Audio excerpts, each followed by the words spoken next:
Hello everybody, welcome back. Today as well we have got another video. In this video I'll show you how you can change password on SBS app. But before that, please do make sure to like our video, subscribe our channel, and yes, without any further delay, let's get started.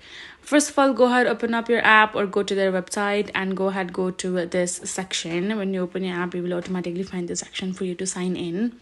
Right over here, what you need to do is you need to simply go ahead, add in your email, and the password section, you're going to go ahead, skip it since you do not remember your password and you would like to change. You're going to tap on forgot password.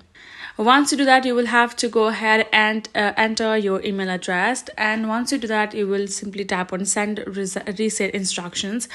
Once you do that, the reset instructions will be set to you, which will simply lead you to change your password. So what you need to do in the reset section is you need to go ahead, enter a entirely new password. Once you have entered an entirely new password, you're going to go ahead and confirm it.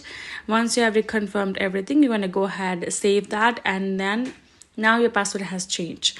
Now if you would like to know whether your password has been changed or not, all you can do is go ahead, go back to sign in section and go ahead, add in an email and the new password that you resetted, and then tap on sign in. You should be able to get signed in, and that's it. So hope this video helped. Thank you so much for watching. I'll see you guys in our next video.